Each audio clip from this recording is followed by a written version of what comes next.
I discovered a horrifying secret. Under a Japanese convenience store, I had always thought Japan would be the adventure of a lifetime. The allure of a new culture, different food, and an entirely different way of living was too much to resist.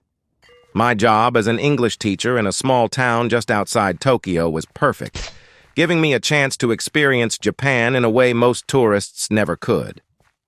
One of the first places I discovered was the little convenience store down the street from my apartment. It wasn't a flashy 7-Eleven or a Lawson's, but a small, family-run place that had a quaint charm about it. The sign above the door read, "Kobayashi Mart," in fading red letters. Every morning I'd stop by for a coffee and a rice ball before heading to work. The first few months were blissful. I quickly fell into a routine and started recognizing the employees at Kobayashi Mart. There was Yuki, the shy girl who always smiled and bowed deeply whenever I entered. Then there was Kenji, a friendly college student who enjoyed practicing his English with me. But then, something strange happened. Yuki disappeared. I asked Kenji about her, and he shrugged, saying she had probably gone back to her hometown. New faces replaced hers behind the counter, but they never lasted long. At first, I didn't think much of it. High turnover is normal in convenience stores, right? One evening, after a particularly grueling day at work, I went to Kobayashi Mart for some comfort food. A young man I'd never seen before was at the register. He looked terrified, glancing nervously at the trapdoor behind the counter that I had never noticed before. It struck me as odd, but I brushed it off as the jitters of a new job. I continued my nightly visits, and the pattern became impossible to ignore. Every few weeks, a new face appeared, looking more frightened than the last. I couldn't shake the feeling that something was terribly wrong. One rainy night, curiosity got the better of me. The store was empty, save for the new girl at the register who looked as though she might burst into tears at any moment. I pretended to browse the shelves, keeping an eye on her. After a few minutes, she opened the trap door and descended the stairs, leaving the store unattended. Heart pounding, I crept behind the counter and peered down the dark stairway. A faint, foul odor wafted up, and I felt a chill run down my spine. Ignoring every instinct to turn back, I carefully made my way down the steps, my footsteps muffled by the sound of the rain outside. The basement was dimly lit, and I could hear the girl sobbing quietly. As my eyes adjusted to the darkness, I saw her standing before a massive iron door, her back to me. The door creaked open, revealing a cavernous space beyond.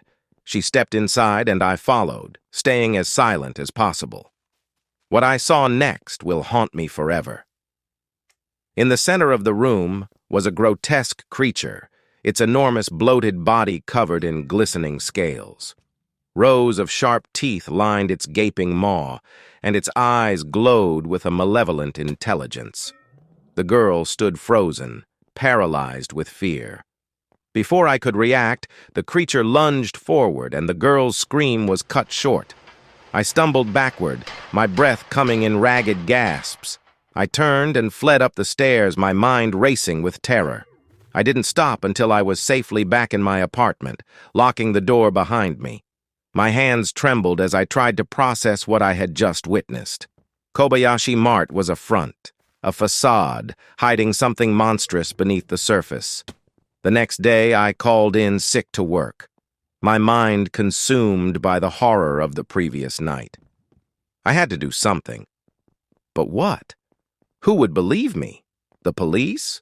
The locals? Everyone seemed oblivious to the sinister truth lurking beneath their feet. Days turned into weeks, and the nightmares plagued my sleep.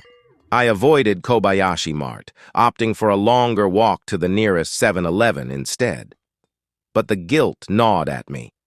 I couldn't shake the feeling that I had to do something to stop this. Finally, I mustered the courage to return.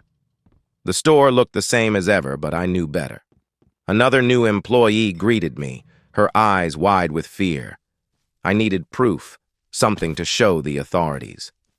As I browsed the shelves, I discreetly took out my phone and began recording. The trap door opened, and she descended the stairs. I followed, keeping a safe distance. This time I was ready. I captured every detail: the iron door, the cavernous room, the monstrous creature. I fled once more, but this time I had evidence.